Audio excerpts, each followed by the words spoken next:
right, guys, welcome on in. What is going on Instagram Live? It is Thursday night. If you are listening to this on the podcast or you're watching this on the YouTube, then you are getting a rebroadcast, and it is probably about Friday morning when you're listening or watching this. But if you are watching on the YouTube, I am there with you live in the live chat, chatting with all of you. What's up, guys? Hi, Derek. Hi, Lamp Me 54. Lamp me. Oof, that sounds naughty. Baby Nolan, yes. Congrats, your girl Mar. I'm bringing Baby Nolan into the world. We love you. We appreciate you. Guys, the bat getting my tea. Yes, get your tea ready, Lisa Marie, because we're going to be spilling it today. If you are on Instagram, the badges are on. I love the badges. I will continue to shout you guys out. If you have questions, leave them in the little question button. There's a little question mark there on the screen that you can click. Send me those questions. We'll do Q&A at the end. Just discovered you. Oh, thank you, El Merca. Merca67. Welcome on in. Hey, Derek. Love you, her. Thank you. Thank you. Would this live be saved? Yes, the lives are always saved on Instagram. I upload the audio to the podcast, and then I upload the broadcast to the YouTube. Okay, so today we're going to be talking about Lisa Rinna's daughters and their connection to Erika Jayne and the Ronald Richards of it all, and we're going to be recapping Real Housewives of Beverly Hills. I do have a little bit of summer house tea that I might be able to be spilling. Ooh, we got our first badge. Convos with Lisa Marie. Yes. Also, I'm drinking another Drag Me can. Guys, these are selling out fast, so you're going to want to get... These are only limited edition, so as soon as these sell out, it's done. We're not bringing back the Drag Me cans. They will be sold out. So you can go to nofilterwine.com if you want to order some No Filter wine. This is a light, crisp rosé, 14% alcohol by volume, but less than a gram of sugar. Trying to get through this intro very quickly. Oh my God, thank you guys for all the badges. I will do shout outs shortly, but keep coming in. Thank you, your girl Mar. Keep the badges coming. Keep the love coming. All right. Let me crack this baby open. Since I have to prove to you guys that I really do drink.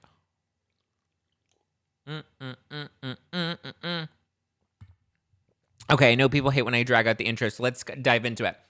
So, not yesterday, the day before yesterday, this week, Radar Online published an exclusive, okay?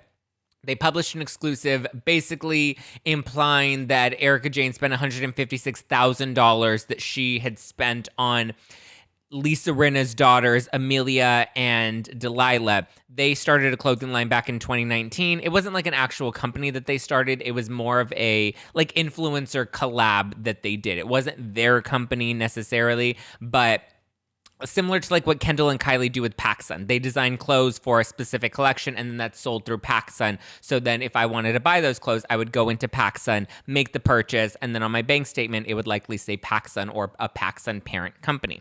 Okay, so this came from an exclusive, which came from an interview with Mr. Ronald Richards. Wow, what a coinkydink. Don't we love him? We'll get into it in a minute because I know you guys like to drag me when I bring him up or when I question him, but there is reason, and it is in pursuit of the justice for the victims. Like that is always the priority on the podcast, is to bring them justice and to bring you guys into the loop and to provide context to a lot of these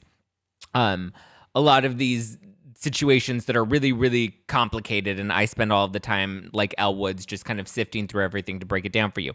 Anyway, as of today, Radar Online has since retracted their article with their exclusive with Ronald Richards. So they're saying that that was not actually true. They published a whole new article. Basically, the money accused Erika of giving that $156,000 to Rinna's daughters, which is interesting because in that original article, instead of, paraphrasing it for you, I'm just going to read the direct quote that Ronald Richards gave to Radar Online. This is direct quote, his exact words. "We have no reason to believe those charges are for any other company than Lisa Rinna's daughter's company. I repeat, this is a direct quote. We have no reason to believe those charges are for any other company than Lisa Rinna's daughter's company." So I did my own little investigative work. I Kim Kardashian'd my way and did a little Googling and found out that the company in question is a company called DNA Inc. Now, he drew this conclusion based off of the fact that the influencer collaboration, the fashion line that Rinna's daughters did a couple of years ago, back in 2019, they named that fashion line DNA. That wasn't the name of the actual company. The company that sold the line was called LA Collective, which would only make sense that if Erika did spend that money on the clothing line, which, one, that's a lot of fucking clothes. But second of all, if she actually did spend the money on that clothing line, then the receipt, the bank statements, the records would show LA Collective. They wouldn't show DNA Inc. So I was like, well, let me actually look into DNA Inc. and see what this is. DNA Inc. is a Santa Monica-based video production company. Guess what they produce, guys? Music videos. Guess who used to have music videos because she had a music career? Erika Jayne. So it would make much more sense that she would hire this video production company to produce her music video rather than it would make sense that she would spend $156,000 on a clothing line that she's not even in the target demo for. But he was basically trying to insinuate that she was, trying to really support Lisa Rinna the same way that Lisa Rinna has been very supportive of Erika recently. So yes, DNA is the name of the collab collection that they did, but it was sold, again, through LA Collective, which would have likely shown up in the bank statements. The bank statements would have probably said LA Collective rather than DNA Inc. So if the bank statements are showing DNA Inc., it would only make sense that DNA Inc., which is a Los Angeles company, and that is their actual name because you can't really have two DNA Incs based in Los Angeles, which is where Rinna's daughters live. Or I believe one of them briefly moved to New York. Anyway, I digress. Basically, I'm saying DNA Inc. came up on the bank statements, and we now found out that DNA Inc. is based in Los Angeles, and it is a video production company. But it's funny because, I was watching the old clip of Kyle and Lisa Vanderpump when they got into their fight, and Lisa Vanderpump was accused of leaking the article about the puppy and Dureed to Radar Online. And in that clip, Kyle is talking to Lisa, and she's just like, what do you always say, Lisa? You always tell us that when you're reading an article, you have to read the article and look at who the article benefits. Who does the article serve to benefit in this case? It doesn't benefit Rinna's daughters. It doesn't benefit Lisa Rinna. It doesn't benefit Erika Jayne. It doesn't even benefit Rinna's daughters because, let's say they were trying to get publicity, just to play devil's advocate. Let's say they were trying to get publicity for their DNA clothing line. That ended back in 2019. It was a limited edition short run collection that didn't actually go anywhere or do anything. So highly unlikely that any of them leaked any of this information. Highly unlikely that Erika's lawyers leaked any of this information because it doesn't help her case at all. It does help a certain individual that is giving exclusives every other day to the media outlets and calling up bloggers. This is now hearsay, but I have heard from other bloggers that they have received communication from a specific special counsel offering up exclusives to get coverage on their shows. Again, that's all hearsay. That's not an accusation. It's just a rumor that I heard the way Teresa heard about Evan in the locker rooms. And let's be honest, if I ran into Evan in the locker rooms, I can't say I would walk away. But it's interesting because a lot of people think that I'm dragging Ronald Richards or that I'm, unfairly biased towards him. I want to be clear that I'm trying to hold him accountable because if there's anything we've learned from this Girardi case or these cases, this scandal, it's that Tom Girardi went unchecked. People did not call him out, and when they did, they were threatened, bullied, intimidated. He was able to get away with this behavior. That's the biggest question that all of us had. How did Tom get away with all of this for so long? It's by not getting checked by people. So my issue with Ronald Richards, not that he's not doing a good job. I have yet to see him do anything really. Because if we're being honest, what has he really done? He released her financials, which her team turned over to his team, and then he just published them rather than actually doing any groundwork. But he continues to go after Lisa Rinna, which if you go through those banks, the report that he published where we get into Erika's financials, Rinna Beauty, no company connected to Rinna Beauty is even listed in any of those financials. Just as another side note, it feels like he's going after these wild goose chase, attention-seeking trails that don't actually lead anywhere because he has yet to produce any evidence. He has yet to produce any receipts. It's interesting because he did just tweet me today where in response, because I called him out and I said, this is what I found out about DNA Inc. It's interesting to me that I was able to Google this and find it out so quickly, and yet no intern on your team was able to find this out. So then you're giving these bold statements that you're making to Radar Online, where again, I repeat, his statement was, "We have no reason to believe these charges are for any other company other than Lisa Rinna's daughter's company." Well, he changed that tune today when he tweeted me, and he then tweeted me and he said, "We have no reason to believe anything. We have no reason to believe anything, as Erika won't admit that the charges were paid for on her behalf. She can clear it up what the charges are for. They're minuscule in compared to the overall $25 million, but you can't assume anything unless she produces an invoice." Okay. I like how he continues to kind of deflect and put it back on Erika, and make it seem like, oh, well, she's not fully cooperating. Even if she's not fully cooperating, Tom Girardi has pretend amnesia, but Alyssa Miller is still out here busting out reports and going through his financials. Alyssa Miller is doing her job. Ron Richards is too busy talking to the press and making a mockery of the case. And this is where I get upset, and this is where I get passionate, because we're making a circus out of this case for press and attention and clout or whatever the fuck. I mean, you can say, like, you can defend his Twitter all you want. He has a First Amendment right. He fought that in court. Fine. He puts out good information there. But making these bold statements to the press and giving these exclusives, in my eyes, does not feel ethical to me. You're making it about you when it's not about you. It's about the victims. We need you. Your job is to be in pursuit of getting the money for the victims. So do your fucking job and make them the priority here. You're making a 40% commission, and on top of that, you are wasting your time going on these wild goose chases that are leading absolutely nowhere.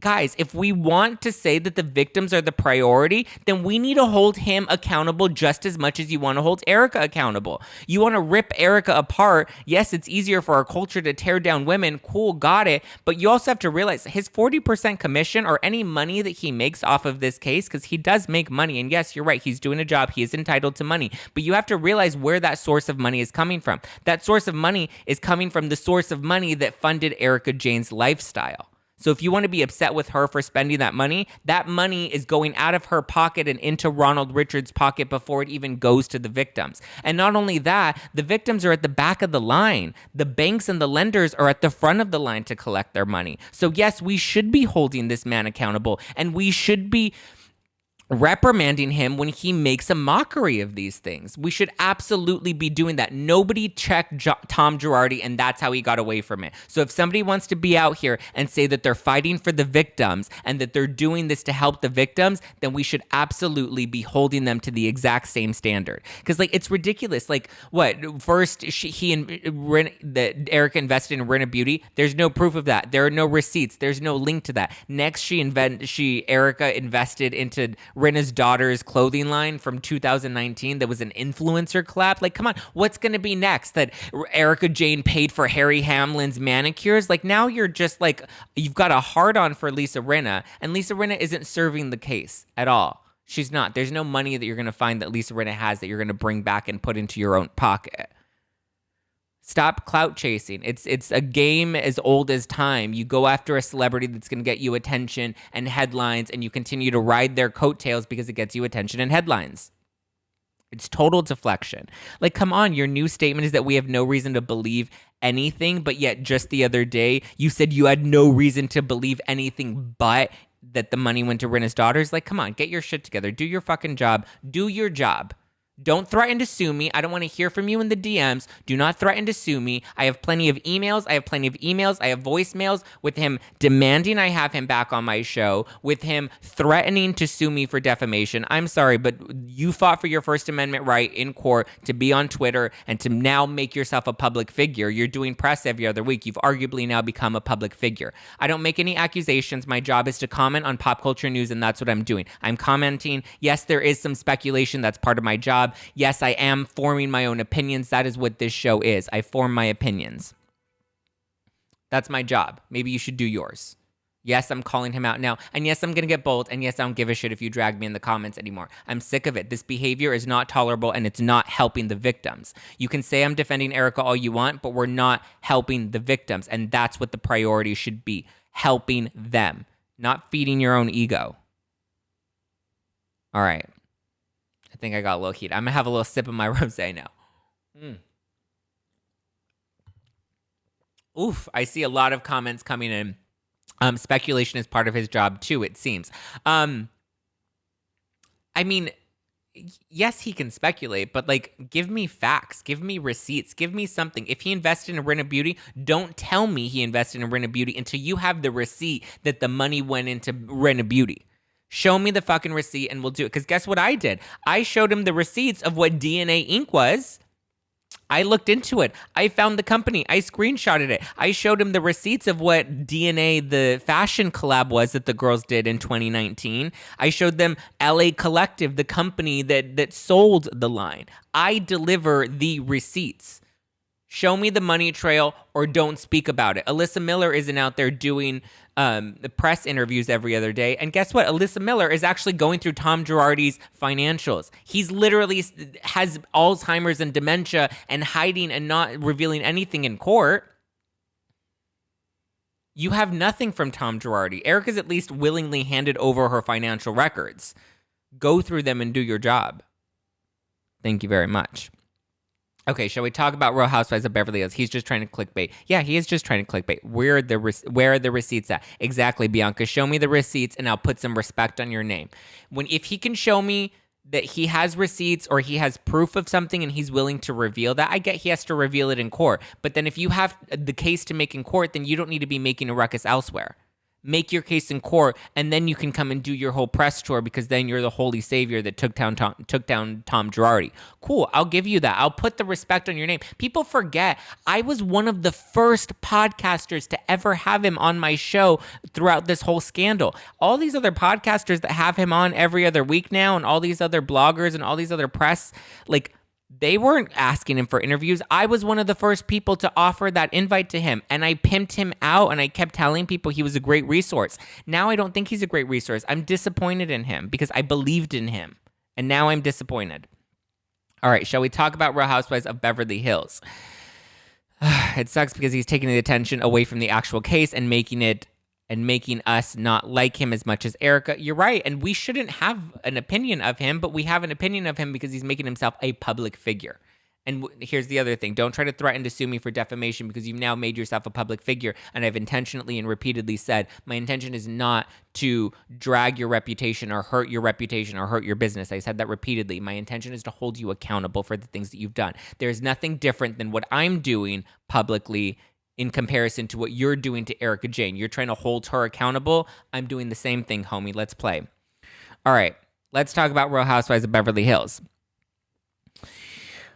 Whew, this was probably one of the best episodes. So this episode was called The Dinner Party from Hell Part 2. And I was on Up and Adam this morning and had a great conversation with Adam. I didn't read the comments from it because, I am very unfiltered and I speak my mind, and it's not always, I never follow the fray. I don't go with whatever the crowd is saying. I always stand outside of the crowd, analyze things objectively, do my own research, and then formulate my opinion from there. So I was on Up and Adam. Definitely support him on YouTube. Great YouTube channel. Great guy. No, we've never dated. That's like one of the most common questions I get is, have we dated? Never dated Adam. Just want to throw that out there. And while I'm clearing the air, I just also want to say to all the trolls in the comments that say that I'm on Erika's payroll, it's true. I am. She gives me $500,000 a month. That is what she pays me to defend her. My wine brand, yes, it is built on the backs of victims and orphans. Everything you have to say about me is true at this point. I'm not even going to bother defending it.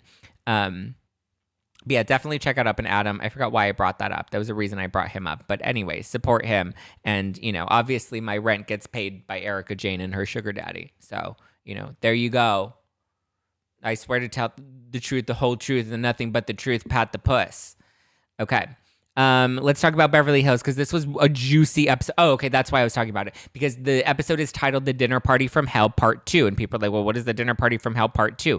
It's a nod to the dinner party from hell back in season 1. Remember with the psychic, and she was doing the smoking, and then Kim Richards was like, Taylor, why don't you blow up your lips some more? And then they told Kyle that her husband will never emotionally fulfill her, which I thought was so interesting.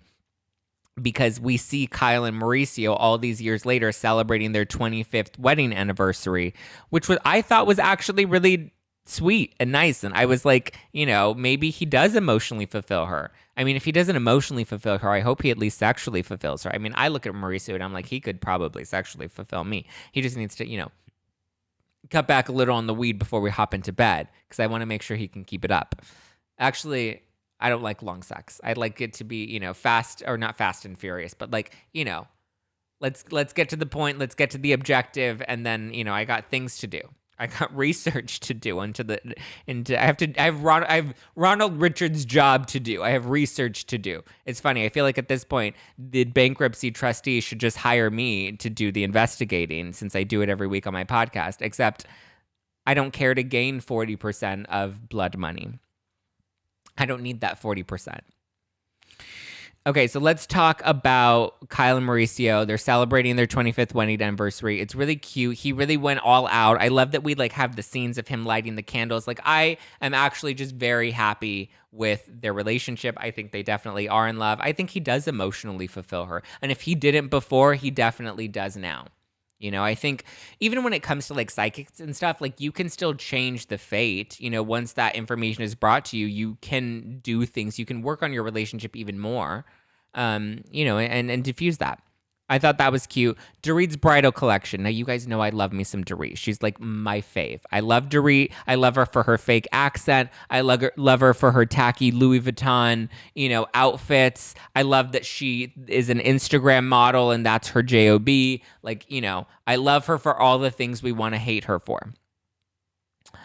Zack, did you win any of the bids for the auction? Oh, no, I didn't. I tried. Honestly, your girl Mar, I was right there bidding, and then at the end, I think the Erika Jayne stuff went for $3,000, which was shocking, but wow.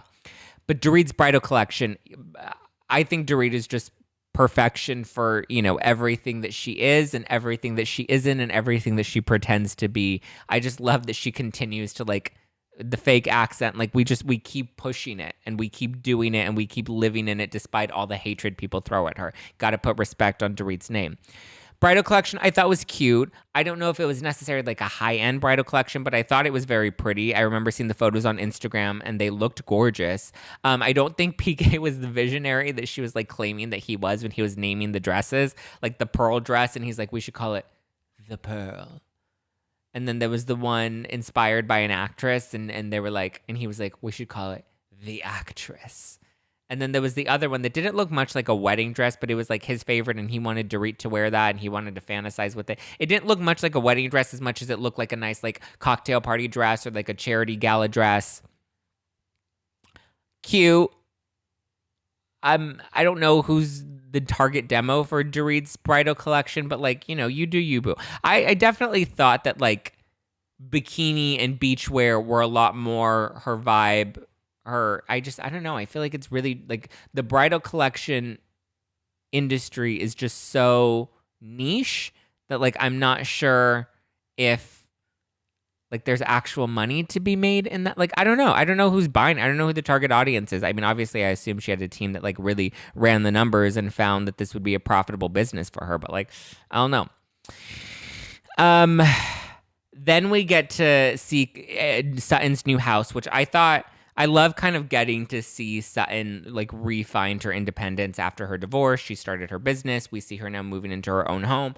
I really appreciate that journey for Sutton. We see Kyle come over and Kyle's damn, I'm going to be collecting rent for a minute, honey. And I was yes, you are. Yes, you are, Kyle. And then we see the conversation between Kyle and Sutton. And I definitely think Sutton was very big, bad, bold, and brave in her conversation with Kyle, because she really reiterates that she thinks that Erika is lying. She calls Erika a liar. She says that the story about Tom and the ding dong ditch definitely doesn't make sense. It doesn't add up. First he broke an ankle, and then he ended up breaking a lot more than his ankles. He ended up breaking the law. But I feel I don't know. I get where Sutton's coming from, and I understand her position. I understand both of their positions. Where Kyle's kind of like, I've been on this show. I know how these things go when you make such big, bold statements. So I think Kyle's a little more reserved with stuff like that. And then Sutton, on the other hand, I understand where she's coming from in the sense that like she really does feel like, you know, she has like she's on a mission, and her mission is to try and get to like the truth of the matter. What the truth of the matter is, none of us really know yet, but we have yet to you know, see it all kind of play out on the show, and then, you know, obviously see it play out, you know, in real life. But I definitely think she had a lot of bold things to say. I understand where she's coming from. I think a lot of us would have a lot of those same questions if we were in that friend group and if we were with all of them. But Kyle helps Sutton into the ding dong ditch. So we have that scene, and then we get over your quips crack me up. Aw, thank you, MR Sam. Lizzie, but Wendy has always been in the right this season, right? Like she's trying too hard to be on the opposite. How are we talking about Wendy? Girl, we're on Real Housewives of Beverly Hills. We're not on Potomac just yet. But if you want to talk about Potomac, you can buy my new Drag Me wine. Limited edition, selling out fast. I swear to tell the truth, the whole truth, and nothing but the truth. Pat the puss, pat the puss. Pat the puss. Kyle talking about rent really makes me think that she is jealous of Kathy and her money. Let's talk about that, because Kyle's got money, okay? Kyle and Mauricio are probably the wealthiest of the main cast members. They have the most money. But when you introduce Kathy Hilton, like we went to Kathy Hilton's house, and like let's give a special shout out to Patrick, because Patrick was like giving us life this week. I was like, Patrick, can you come and serve me? Can you wear those white gloves and just like serve me on a silver platter? Like I'll give you a blowjob for that. Well, I mean, to be fair, Lala got a PJ out of her BJ, but, you know, I feel like at this point, I want some of that Hilton money. Off topic, who does your eyebrows? Okay, everyone, that's literally like one of the number one personal questions I get is about my eyebrows. I go to Marco from EcoBrow. It's a combination. God, we're getting off topic, guys. Off topic. We can get more into personal stuff in the Q&A at the end of this. But real quickly, the brows are shaped by Marco from EcoBrow, at EcoBrow on Instagram. And I go to Dr. Deer Plastic Surgery to get a little Botox, to get a little bit of that brow lift, to like really give it, to open up my eyes. And then I fill it in a little bit with some EcoBrow product. There's like an EcoBrow, I don't think it's a pomade. It's like it's something, and I just like fill them in very lightly, just to kind of make them feel a little fuller and to like kind of pop with my hair. Yeah, from EcoBrow. I use the color Liz. That's what it's called, Liz. Okay, so we get to Kathy's house, and I kind of feel bad for how things transpired at Kathy's house, because I feel like Kathy, like, her staff was just like, who are these people? What are they doing? Like Lisa Rinna with the bell, like, what's going on? And then we have Erika in Sutton's face, and she's just like calling her out, and I'm just like, guys, Kathy Hilton does not have dinner parties like this. Like Kathy Hilton is like, what the fuck did I do? What did I sign up for? Why did I have you come to, like, we have caviar pie. Everybody, we have caviar pie and vodka. We have caviar pie and vodka. Why are you making a mockery of my home? Thoroughly entertaining dinner party. I love that Dureed was like trying to have a conversation with Garcelle, and then Kathy's like, nope, we're not doing that. And she shut that down real quick. I love that Lisa Rinna's ringing the bell, and then Patrick's like, homegirl. No way, Jose. I'm taking that bell. That is my bell. And bitch, you ain't gonna ring my bell. You can ring my bell. Ring my bell. Yeah, no. I was like, Rinna, girl, no. But then we get into the Erika and Sutton stuff. And I actually appreciate that Sutton tried to pull Erika aside at the beginning before everybody was at the table to be like, hey, can we have a word? I personally think it should have been maybe outside of a group setting. You should have been like, hey, let's have a moment to meet up. I thought it was very honorable of Sutton to be like, look, I know I've said these things. I know you've heard that I've said these things. I think the straight up thing for me to do is to tell them to your face. That way you hear it from me directly. You know that I'm not afraid to just say them behind your back. I'm willing to have a conversation with you and say it. And I thought that was a very honorable thing to do. I think Erika should have given Sutton her moment, and Erika should have just been like, fine, what do you want to say? What do you have to say? Do you need to clear this up? Like, she should have just given Sutton a moment. You know, like Wendy and Robin, and Wendy's like, you need your moment. And Robin's like, I don't need a fucking moment. I think she should have just given Sutton her moment, and they could have kiboshed it and hopefully maybe even found some resolution. It kind of feels like Sutton's a little bit of like a dog with a bone, where like she really is trying to hammer in the ding dong ditch story. But at the same time, maybe that's what we needed to really get clarity around the ding dong ditch story. I would imagine the ding dong ditch story is going to end up coming up at the reunion, and Erika's going to have to clarify some of the details of that. I would imagine. I don't know. They haven't taped it. I think they tape it next Tuesday. I think next Tuesday or Wednesday is when they're filming it. Don't quote me on that. I may be wrong. However, I think Erika should have given Sutton the time of day. We get into the dinner. Dureed gets shut down by Kathy Hilton. And then, you know, it comes up again because Lisa Rinna is like, okay, I think whoever has the bell, like, this is our time to be honest. We need to be on. We need to own it. Own it, baby. Own it. And so she's like, you know what, Sutton, you're going to be the first one to own it. I know I'm bad at impressions, guys. I don't try to be good at them. I'm not Amy Phillips. But anyway, she tries to get Sutton to own it. And Sutton is like, okay, well, homegirl, you weren't here to see that I was willing to own it. And Erika said no. What's happening with the New York reunion? Guys, save these questions until we get to Q&A part. I'm almost done breaking down Beverly Hills. And I promise I'll answer all of that. There is a bit of news on the New York City reunion. It is happening. It'll likely be happening soon. They're getting ready for it. I would imagine it's going to happen in like the next 2 weeks or so, but we're probably not going to get a reunion for another like month, if not more, I would imagine. Oh, it is back on. It was announced today? Where was it announced? I know like Sonia's makeup artist was like posting that they were planning her look. I didn't know that it was official. Well, I heard reports. I haven't heard confirmation like from Bravo specifically, but I had heard reports that they were trying to scramble to put together a reunion now that they feel like the ladies are in a better place to kind of heal and mend. So we'll see. But I do believe there will be a New York reunion that'll be taping within the next couple of weeks. But like I said, it usually takes them like 3 weeks to even edit it. So we're not going to see a reunion anytime soon, unfortunately. And to be honest, I don't really give a fuck about the special that they're trying to put out next week. I don't care. Mike Lesh, what? You're saying, Zack, why? What happened? What did I do? Is my nipple out? Okay, let's get back to Erika versus Sutton, because this is the juiciest part, guys. You're distracting me as we're getting to the meat of it all.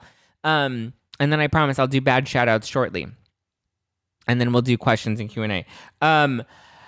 It definitely, like I feel like this was a really hard episode to watch. I know a lot of people hate Erika, and I get it. I understand why. You know, I don't try to defend her. I think when I add context to certain situations, people misconflate that as me defending her. But again, as in this week's episode with Dr. V, the lesson we took out of that is that people will only find the answer that they want, you know? And I think a lot of people want their hatred for Erika to be validated. And if people aren't bashing her to validate that hatred, people then misconflate that or misinterpret that as defending her in some weird way. But I think it's like at the same time, like you're seeing a woman break in front of you. Like at some point, like, you know, like you're seeing a woman literally break in, like whether she's guilty or not guilty, you know, the amount of stress, the amount of scrutiny that she's getting on the show, the amount of control that she's trying to maintain while losing control, especially on the show as the women are poking and prodding and questioning her.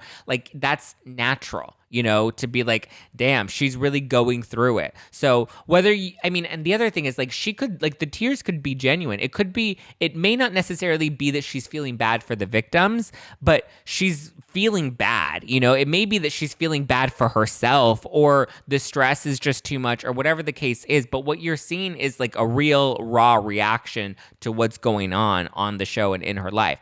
I think a lot of it has to do with, and I was, you know, chatting with some of you guys in the DMs about it, of being like, I think this is really like her defense mechanism. I don't think she is even capable at this point, or at least at the point that this was being filmed. I don't think she was capable of even acknowledging more than her own circumstances. And that's why you see these moments of her where she's like, look at my fucking life. And everybody's like, well, I am looking at your life and you're eating caviar, but the victims have to, like Garcelle said. Garcelle had a great point in her confessional when she was like, I see Erika's life, but I also see that there were victims and you know, that Tom took advantage of who had nothing, and now they have even less than nothing.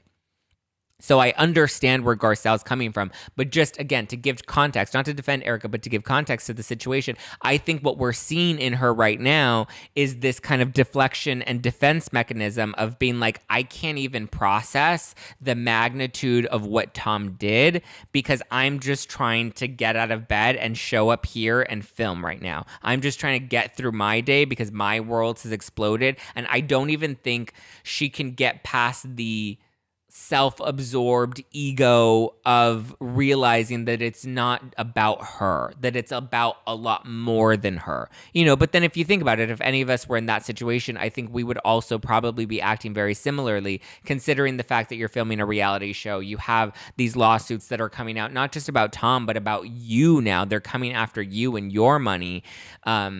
And, you know, the PR scandal of it all, that, like, I just would imagine it wouldn't be an easy situation for any of us to be in. Again, I think Sutton is right to question it. I wish a lot more of the women would question it. I think it was nice to see Dureed finally have her voice and have her moment and, like, tell Erika, like, I don't agree that this doesn't affect us, you know? And I get it. Sutton was worried about her reputation, and I'll give her that. I think at this point, you know, her reputation is like, she was just on Jimmy Kimmel. She's like being adored by all the Lisa Vanderpump fans. Like, your reputation's fine, sweetie. You're doing okay. You're doing great, sweetie. You're fine. I think we can let go of the reputation at this point, because if anything, this has actually elevated Sutton's reputation more than it's hurt it in the long run. But I like that Dorit finally like had a voice.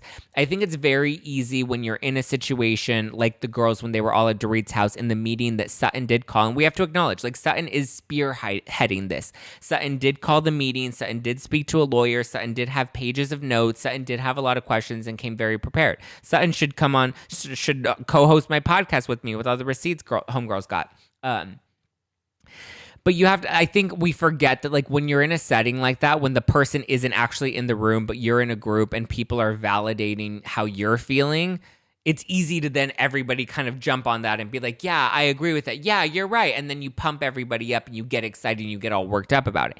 That's human nature. You know what I mean? That's not necessarily, like, it's natural.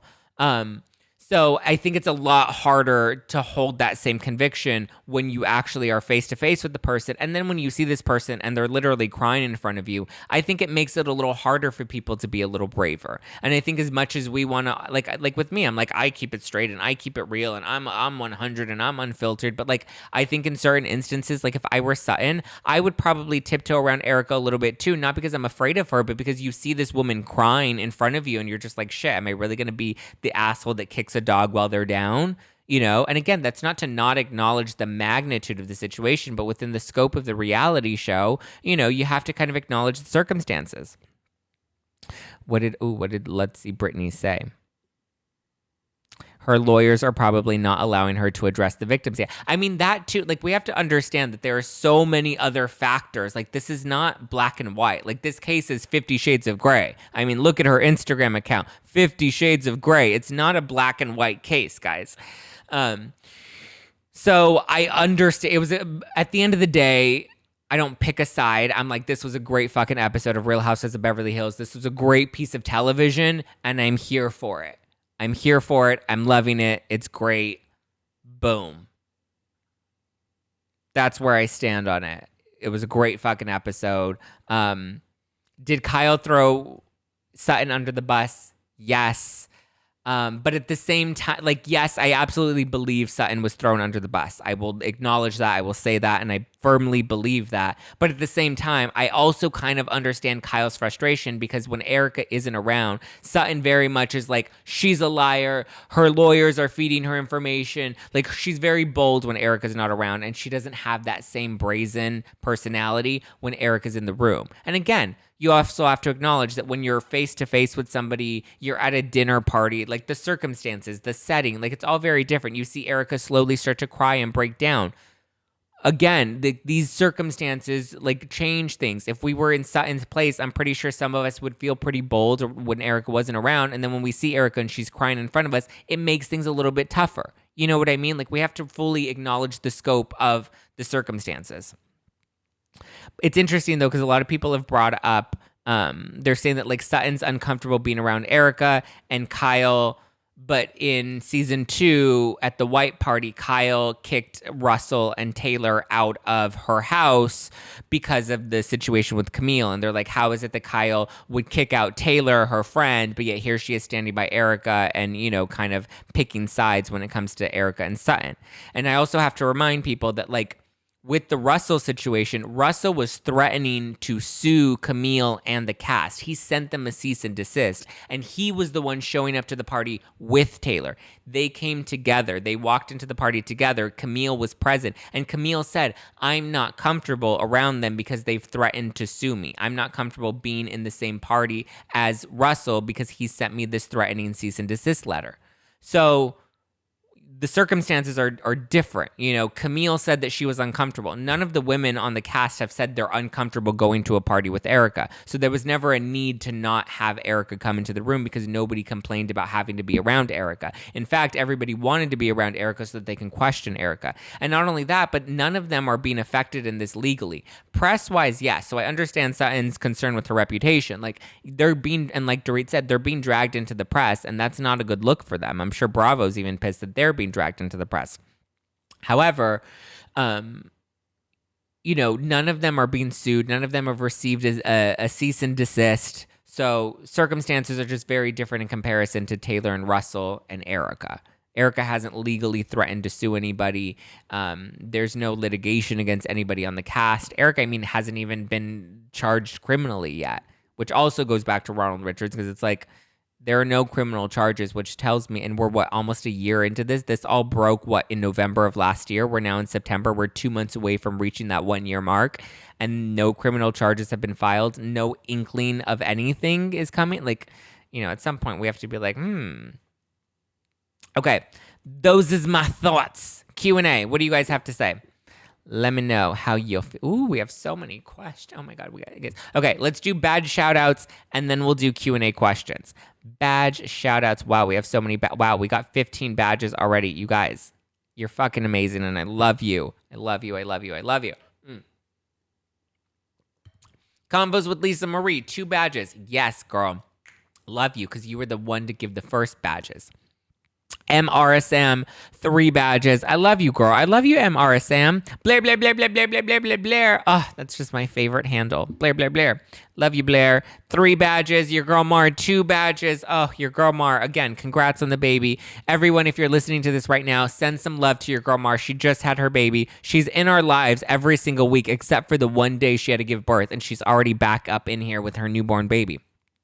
Lee, what's up, Lee? How you doing, Lee? Lee Eagleson, thank you for the 3 badges. Karen, Karen, you comment a lot in the posts, and I read all of your comments. Oh no, Karen from the Facebook. That's where from the Facebook group. You're always commenting in there, and we always have hot takes, girl. What's going on, Karen? Thank you for the love. Thank you for the badges.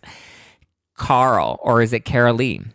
Carly. Oh, Carly, 3 badges. What's going on, Carly? How's it do? Ooh, it looks like you got a nice little profile pic of you and your boo. I love it when you bring your boo into it. 3 badges. You are killing it, my girl.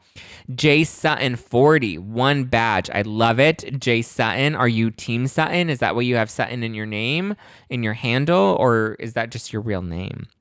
Faux reality. What's going on? Faux reality. You have to tell me what faux actually means. Is it like, I know it's not like pho the noodles.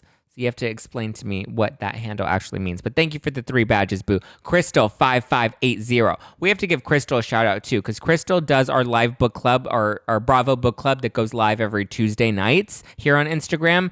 And Crystal kills it. We wrap every Bravo book club with a quiz about the chapters that we read. And Crystal is like in it to win it, and she slays it. I know Blair, and anybody else that joins those, you know, Crystal is the MVP. She's won 2 weeks in a row now. Holly in the Valley. Love me some Holly in the Valley. Holly in the Valley was so sweet because when my wine first came out, she literally, not only did she drop 4 badges tonight, yes, girl, but not only that, but when the wine first came out, she gave away free wine. She's like, I don't drink, but I'm going to buy wine and I'm going to give it to your listeners. And so she gave away 2 cases of wine, and then she gave a 3rd case of wine to another podcaster, which I thought was amazing. SoCal WC, what's going on, SoCal WC? How's it going? How's it going, boo? You always have hot takes in the live chat. Laura Eliza. Is it Laura Elizabeth and you shortened it? Laura Eliza. Oof, 3 badges. Thank you so much, Laura. Appreciate you, boo. Jessica Schaefer coming in with the badges. Yes, guys. Thank you. Thank you. Thank you. Oh my God, so many more badges just came in. I will do more shout outs. Mike Lush. Hey, Mike Lush. How's it going? Your profile photo looks sexy. Slide into my DMs. Rob, another badge. I love it. Okay, I'm a little confused though because the badges are now different colors, and I don't know if that's an Instagram thing. Now they're like orange, or do they get darker with the more badges people give? I don't know. I'm still learning the badges thing, but thank you guys. Robin, love you, Robin. Thank you, Robin Jameson, Mike Lush. Oof. I DM'd you. I interviewed Ebony K. Williams. Check out on my Instagram page. I have Margaret Josephs next Thursday. I want to collab with you. Oh my God, Mike Lush. Yes, I told you to slide into my DMs. Let's do it. Read my message. Okay, I will read your message, boo. Trust me. Trust me, guys. I try to respond to all the DMs. I promise you. I really try to respond to all the DMs. Sometimes it's hard sifting through a lot of them because some of them get like nasty, and I'm just like, ugh. Okay. Let's do some questions. Oof, I'm going to need to have a drink. Q&A time. Okay, Robin wants to know, what do you think? See, this is what I mean, guys. When you leave badges, your questions filter up at the top of my screen. They don't show up in order that they're submitted. Okay, Robin. Robin wants to know, what did you think of the meeting at Crystal's house? Oh, I can't believe I completely brushed over that. Oof, I have so many feelings about that. I mean, I agree with Erika and Kathy. I loved that Kathy was like, look, the reality, the good and bad news is people don't care about you. You know, I was like, yes, Kathy. And then Erika was like, Kathy motherfucking Hilton isn't afraid to be in the same room as me. And Kathy has an actual reputation. Kathy, you know, the Hilton hotels, you know her. She is like, has a real reputation and she's not worried. Like Sutton Strack, you have nothing to be worried about. Oof. Okay, let's see. Next question. I held my Chrissy. I held my breath that whole dinner, and I love me some Patrick. I love me some Patrick too. Patrick is getting it. Patrick, I hope people are sliding into your DMs and you're getting laid. Okay, so these are some of your thoughts on Beverly Hills because I put that out as well.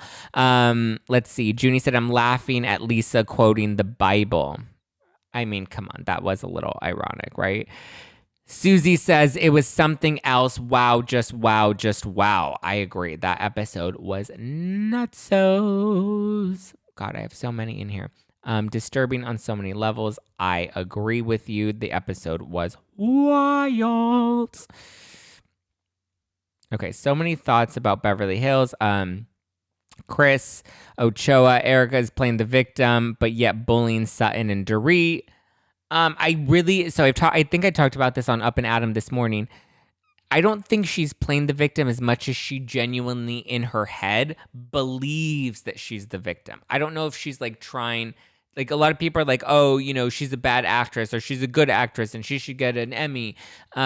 I genuinely believe, and again, this goes back to the point that I mentioned earlier about her only having this tunnel vision to focus on just her circumstances and not even acknowledge. And I think she can't even acknowledge the full scope of what Tom did and the people that have been affected. One, because there's the legal issue. But two, I just think it would be too painful for her to even deal with that and process that and cope with the fact that her lifestyle was built off of blood money.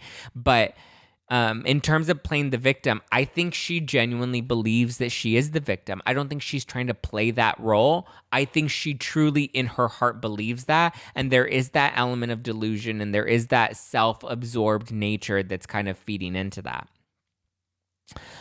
I see both sides. However, if I were in Erika's shoes and someone told me that, what? What would you do? It cut off your comment.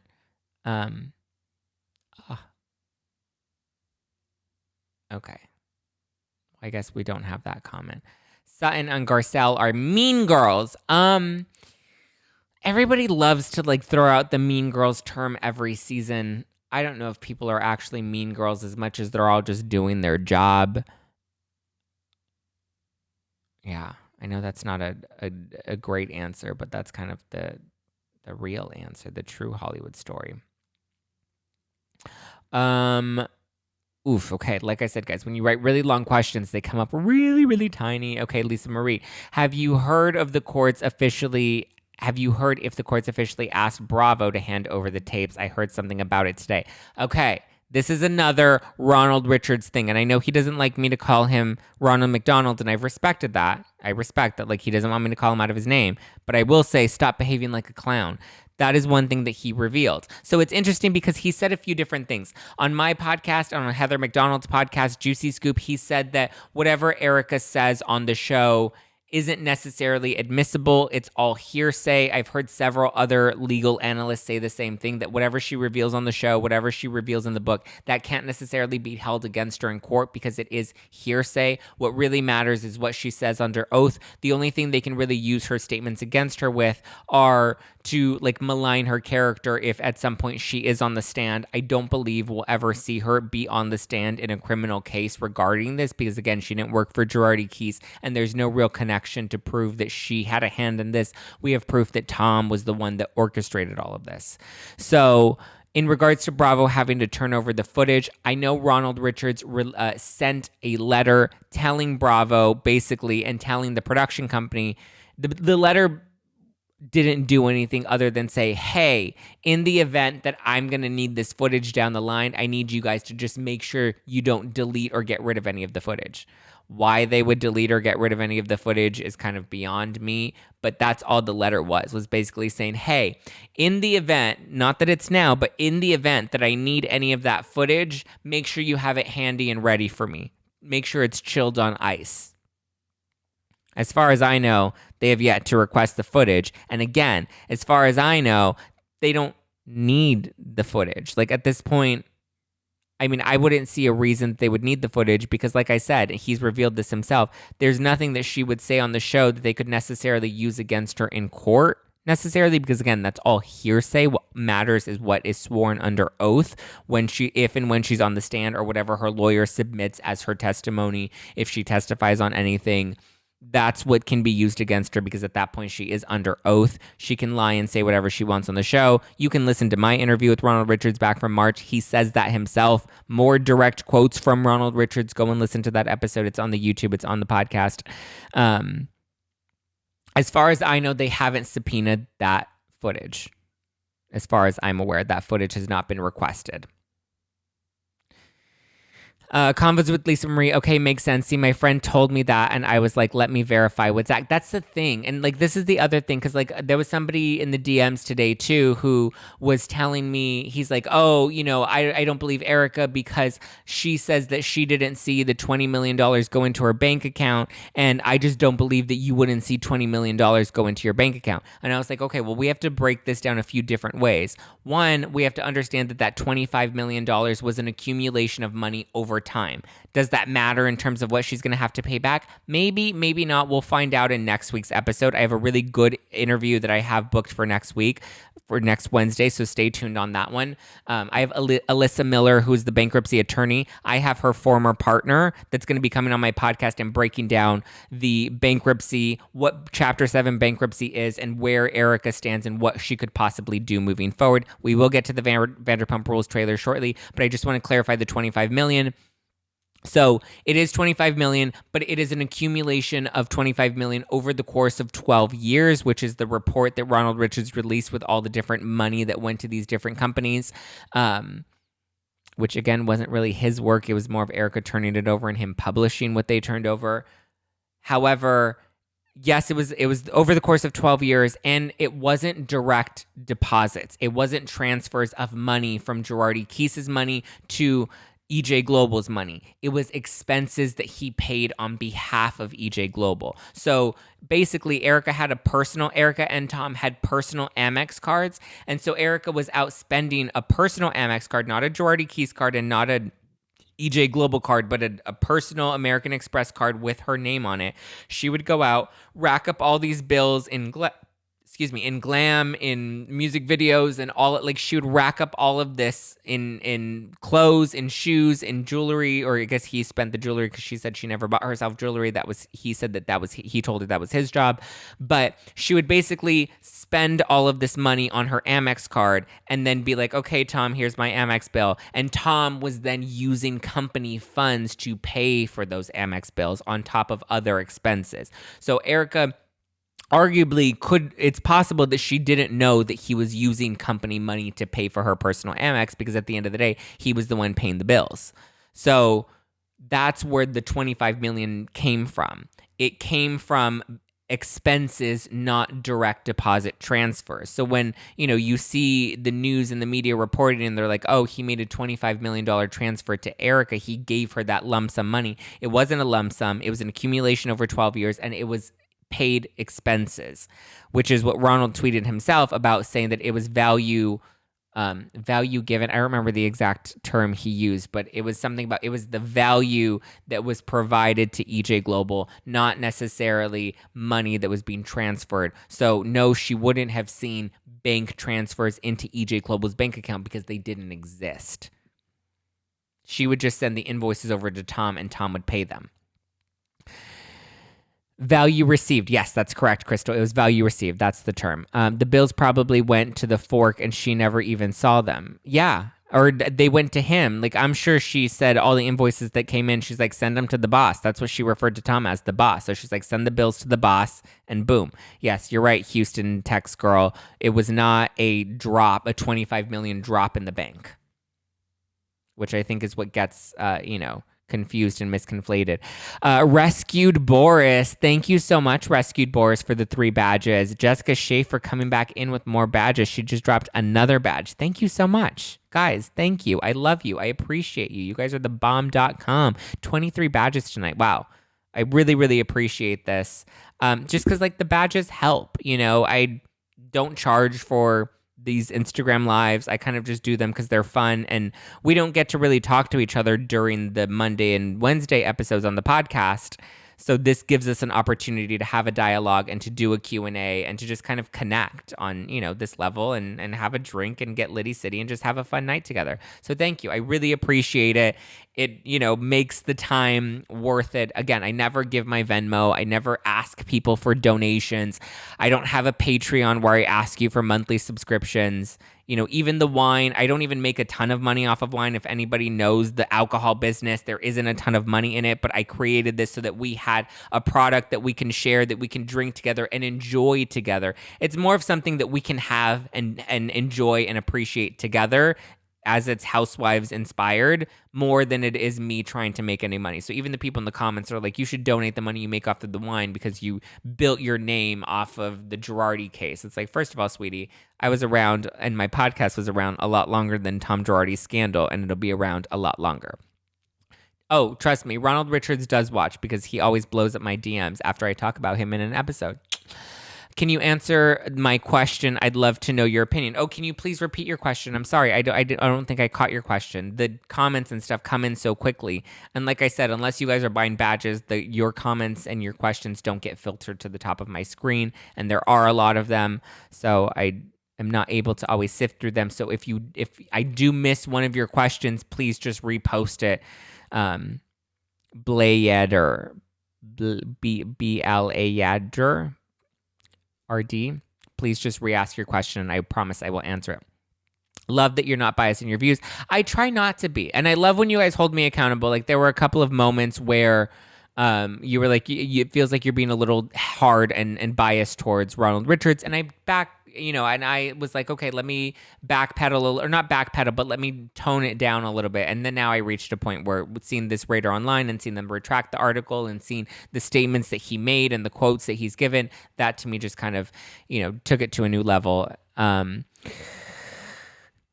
Is it better to be a Garcelle type of friend or a Lisa Rinna type of friend? It's interesting because I don't know what type of friend they are. Because if you think about it, the role that Lisa Rinna is playing this season is the role that Garcelle played last season with Denise Richards.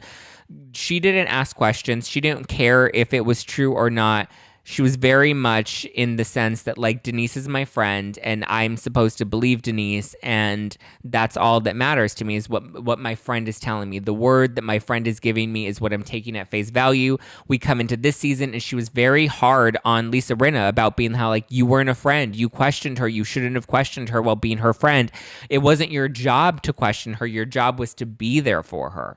And so now we see Lisa Rinna taking on that role, and people are kind of hating Lisa Rinna for that. But it's like, that's the role that Garcelle wanted Lisa Rinna to take, and now she's taking it. And I understand the circumstances are a lot different. We're talking about, you know, a threesome versus, or not a threesome, but an affair versus, or like a little rendezvous, a little scissor action versus, you know, this scandal.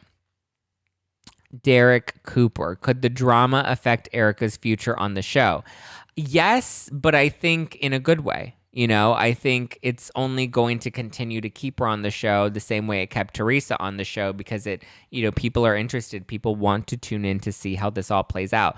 Up and Adam this morning asked me, he's like, who do you think the MVP of this week was on Beverly Hills? And I was like, I think the MVP of the season has to be Erika Jayne. As much as we may not like that answer, she's the reason we're all tuning in. Like, yeah, we can like Sutton, or we can like Rinna, or we can like Garcelle, or we can like whoever we want to like, but at the end of the day, we're tuning in for Erika. Erika may receive a raise. Possibly. I don't know if Bravo would even be willing to give her a raise, because at this point, I think they know she needs the money. Thank you so much. I needed to hear this perspective. Love, love, love, love, love you. Thank you so much. What is EJIG? Erika Jayne Instagram? I don't know if that's a question or you're asking me to clarify those abbreviations. EJ is Erika Jayne. IG is Instagram.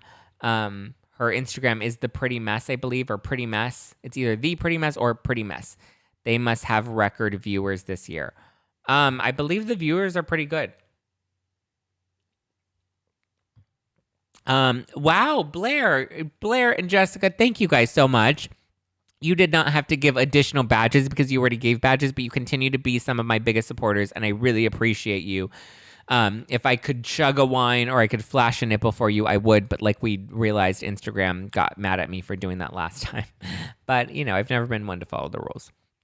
Okay, Jessica wants to know, Garcelle is really irking me this season. She is condescending. What do you think? I think she's very shady this season. I think it's funny, though, because you see Crystal, the scene at Crystal's house, and you even kind of see Garcelle's tone at Kathy Hilton's house. And in previous seasons, she's very quiet when she's around the women. I was thinking about it when they had the meeting that Sutton called at Dureed's house. Garcelle and Lisa Rinna were the two that were the most quiet.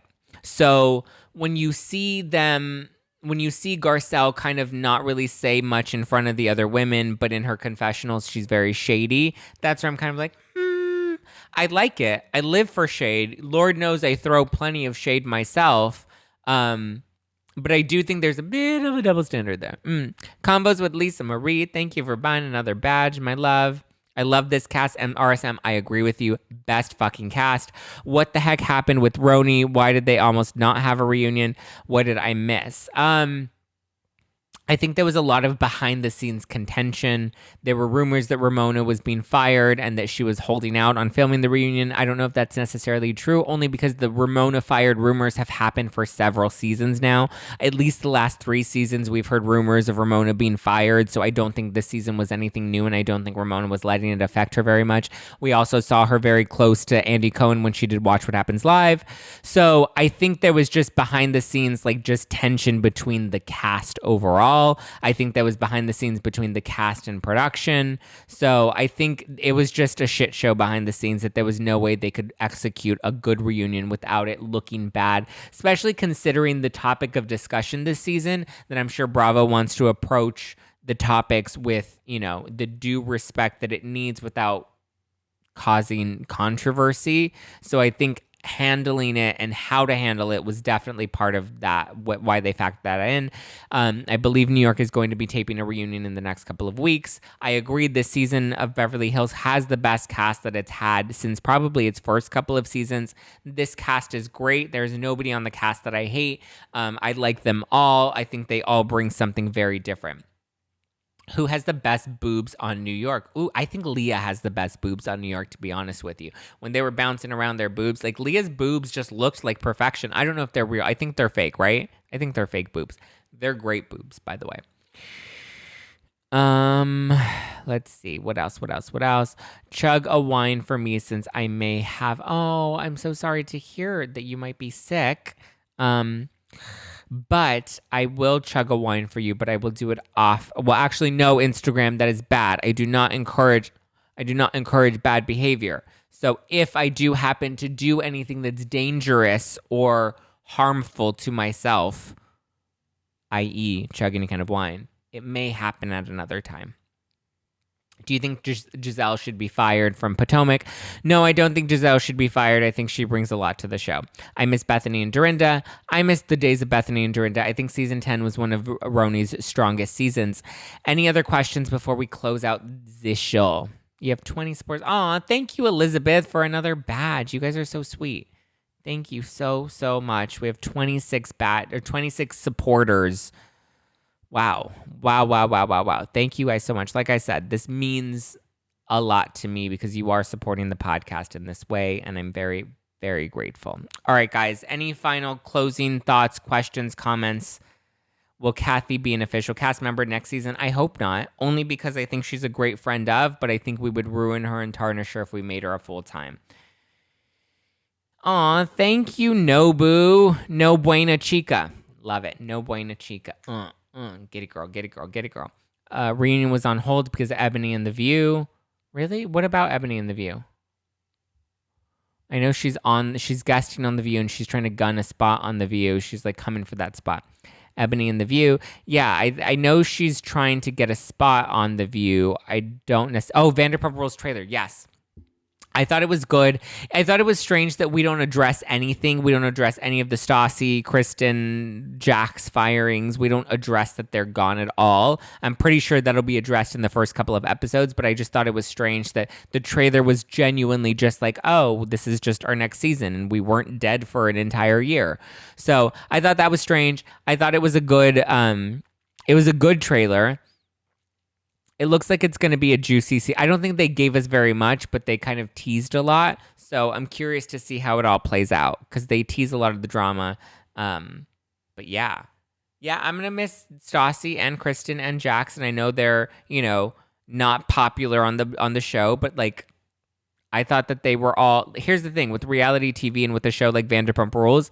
The cast was not cast on the show because of their high morals. They were cast on the show because they were bad and they were, not afraid to show their messiness on camera. So, yeah, I am going to miss Stassi and I am going to miss Jax and I am going to miss Kristen because they were great television. Does that mean that the show's dead? Not necessarily. Let's watch it and see what happens. Yes, her spot at the reunion would hurt her chances. You're getting the tea straight out of NYC. Okay, Matt, deliver that tea. I don't even have this tea, but again, I've been knee deep and head focused in Beverly Hills that I haven't paid much attention to New York. All right, guys, I will take 2 more questions. If anybody has a final question before we go, we do have book club. We're finishing Dorinda's book on this upcoming Tuesday. We're reading the last 3 chapters. Yeah, we have book club on Tuesdays. I have a news breakdown on Monday. I have the bankruptcy attorney that's coming on the podcast next Wednesday. I'm also trying to book a mental health, or not a mental health, but an Alzheimer's and dementia specialist on the podcast as well, so we can get into understanding how quickly that can progress. Thank you so much, Rescue Boris, for the badges. Are you looking forward to Salt Lake City? Yes, I am. Thank you so much, SoCal, for the badges. Thank you guys. I love you guys. Shamara, what's the next book? So based off of all of the votes, it looks like, okay, this is where I have a bit of a conflict. It looks like, yes, Crystal, it looks like the next book based off of the demand and what everybody wants, the next book will be Erika Jayne's book, which at first I was kind of like, yeah, I think, there's a lot to break down there. It'll definitely spark a lot of conversation. We'll definitely really dissect what she says in the book and compare it to what's happening on the show now. However, part of me is also like, but like, is this going to become a problem? Like, are people going to be upset that we're doing, Erika Jayne's book, because then that would encourage people to buy her book the same way I was telling people to buy Dorinda's book? And is that going to like cause a stir because then we're giving her money, even though anybody that knows books and knows book royalties knows that like you don't make any money off of books. The only money you make is with your advance. I know I've published 4 books myself. The only money you really make is the advance that you get at the beginning. You don't really make much off of royalties. Like you make pennies off of royalties essentially with any books that come, especially way after the fact. So I guess considering that I know we're not really giving her much money, I don't know. I think Pretty Mess by Erika Jayne will end up being the next book. Hopefully people already have a copy and they can just recycle their copy and not have to purchase a new copy. But it was overwhelming. I polled you guys on Facebook. I polled you guys on Instagram. I've polled you guys on the podcast, and unanimously the book that everybody wants to tackle next is Pretty Mess. I mean, and like, you know, that's fair. There's definitely, and also to be fair, like any money that she's bringing in is likely going to have to be part of that 25 million that's going to go back to the victim. So in a weird way, we are kind of supporting paying back the victims because we know she doesn't have that 25 million in the bank. So any money that goes into her would technically end up getting looped back around to go back to the victims. Who cares? She's not the criminal, Thomas. I agree. I think people do forget that. You're right. People forget that. I bought it on Audible about a year ago and have not listened to it yet. Oh, okay. It's good on Audible. I enjoyed the Audible. Okay, last question, which comes from Blair. Is the link... Is the link for your Amazon storefront come out? Oh, yes. So the Amazon storefront is set up. I believe it's amazon.com/member/Zack Peter. Don't quote me on that. DM me. I will post the link in stories. I'll do a swipe up link right after this closes and posts. I'll do a swipe up link. All the books are linked in there, and I'm starting to curate a Bravo beauty segment. So as we're seeing a lot of like these beauty and wellness products, I don't do fashion, but as we're seeing like the beauty and wellness products on the shows, I'll link those in the Amazon storefront as well. That way we have, you know, we see them, we want to buy them, at least the good ones, the ones that we like, you know. All right, guys, thank you so much. Appreciate you all so much. Wow, we had a strong audience. We had 50 plus in the live viewing on Instagram all the way through. 29 badges. Wow, you guys are incredible. Thank you so much. No Buena Chica, Rescued Boris, SoCal, thank you for being the last people to submit some badges. I love you guys. I appreciate you guys. I will talk to you very, very soon on the podcast. Okay, love ya. Bye.